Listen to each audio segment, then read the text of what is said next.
Hi everyone, welcome, well done I should say for being at the last session. That's very much appreciated.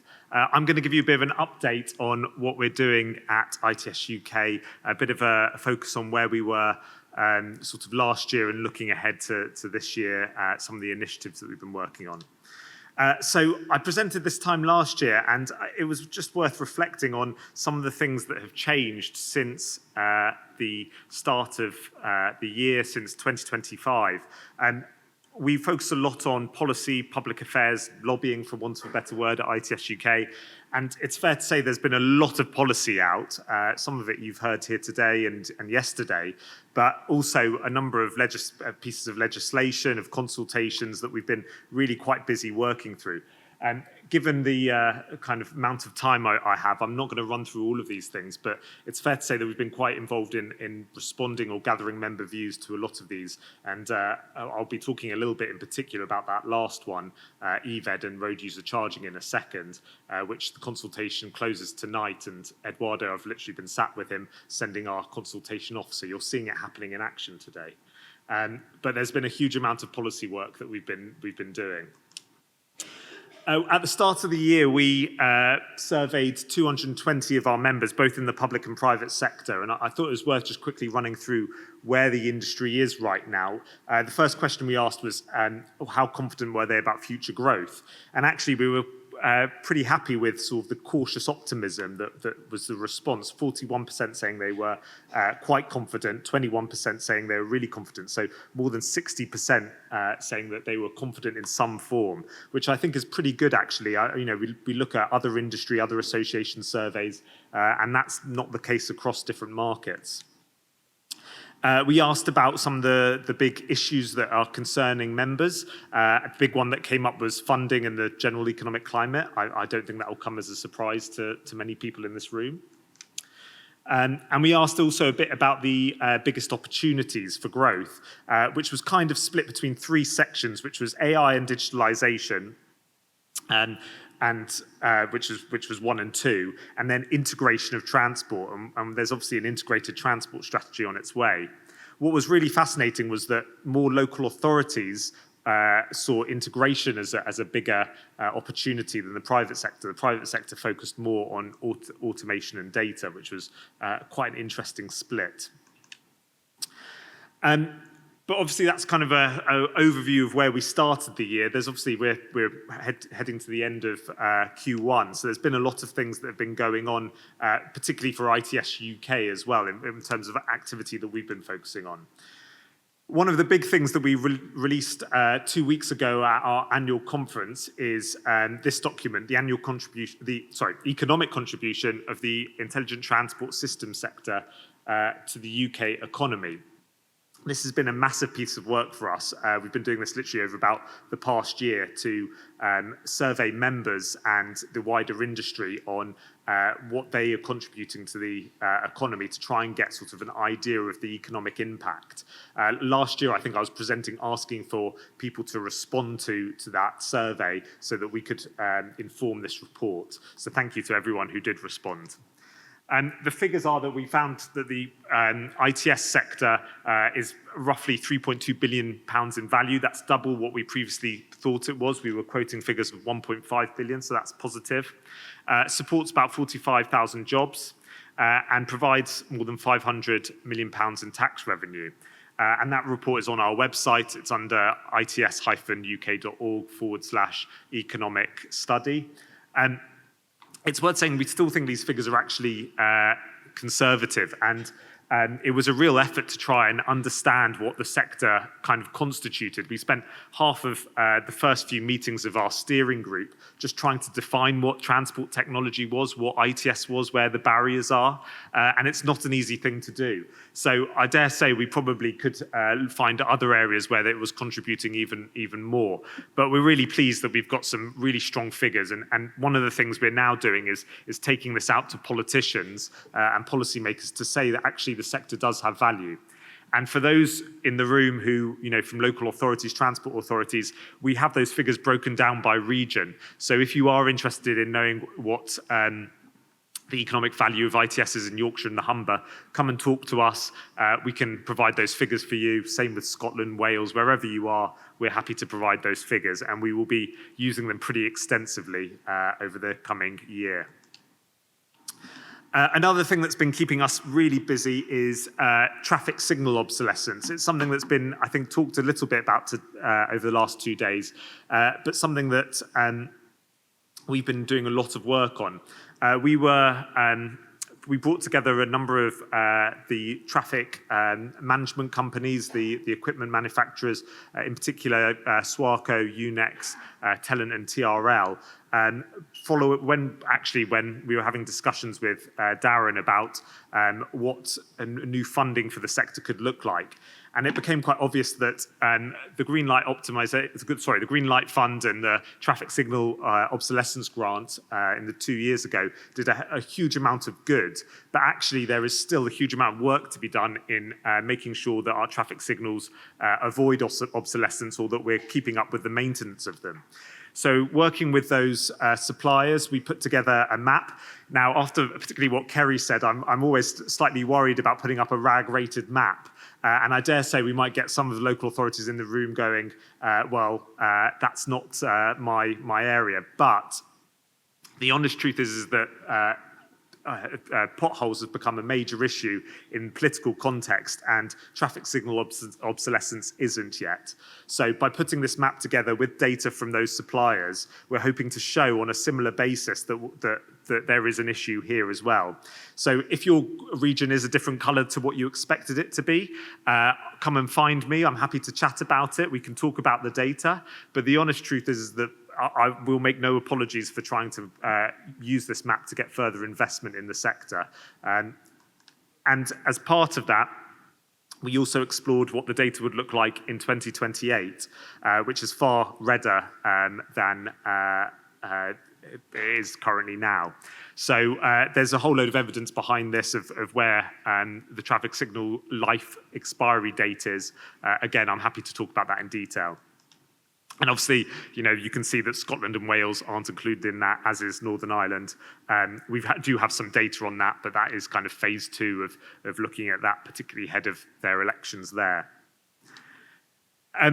We've already taken it to the minister. We took, in February, end of February, we took those 2 maps to the minister, had a really positive reception, and we're working with DfT colleagues. We've written also to the Cabinet Secretary in Scotland. We've had less positive response to that, but we're working on that. And we are preparing, as I say, for Welsh and Scottish elections now, and that's going to be a core component of what we do. And it's been pretty clear that actually we need to work on something that is a bit more of a campaign around this. The honest truth is that the policymakers aren't thinking about this in detail. They're just not. And if we don't raise it with them and raise why it's important, it won't be focused on. So there is a campaign coming soon. We've been working on something a bit behind the scenes, and I'm hoping that we can launch that soon. And if you want to help us get behind that, make the case for investing in our traffic management technology, then do come and find me again, and happy to speak about it. Number 3 on my list of what we've been up to, road pricing or electric vehicle excise duty, which is it was announced at the end of last year in the budget. Some of you may know about this, and others may not have seen it, but the government have basically announced that from 2028, electric vehicles will face a 3p charge per mile, and plug-in hybrids will face a 1.5p charge per mile. We think this is a positive thing that needs doing.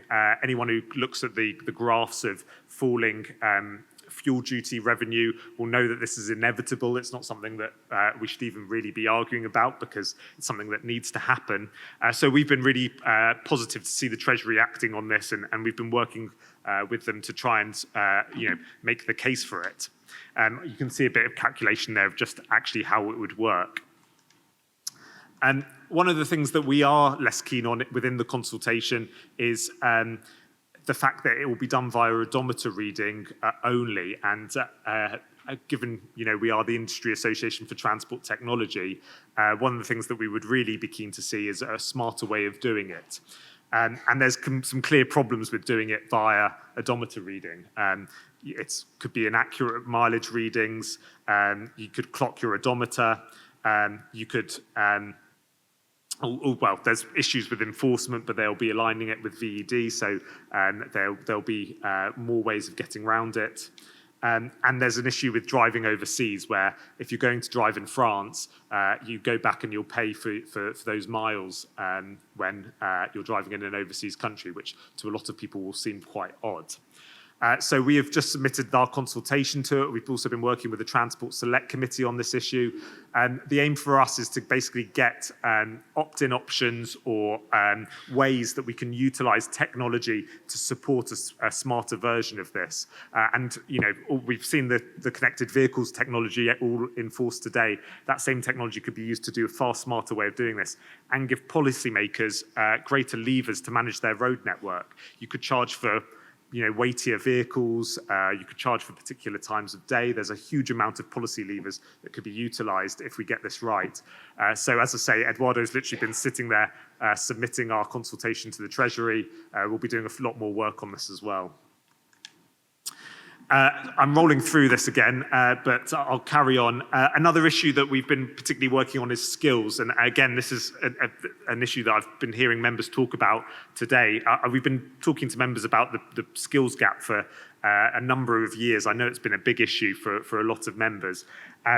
So we, funnily enough, at last year's TTF, were grabbed by, I was grabbed by National Highways, by Cameron Ashrath, who said that they were working on a skills campaign to get digital skills into transport, to get people excited about digital skills in transport.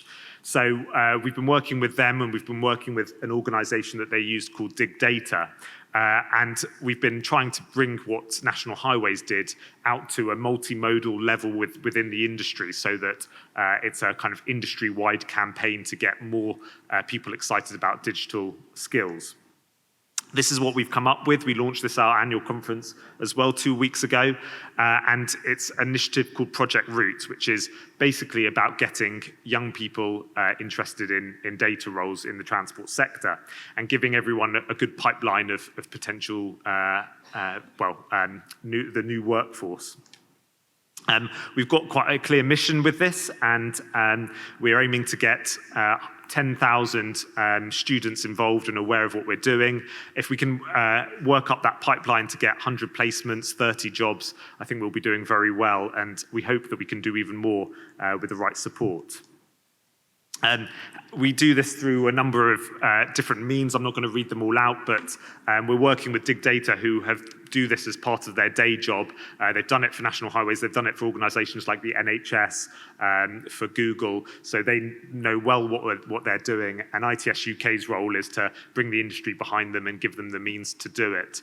So they've got a whole range of different resources and tools that they use to promote what they do and different roles in transport industry. And we're really pleased we've got government backing for this. So Lillian Greenwood, the local transport minister, has backed the campaign.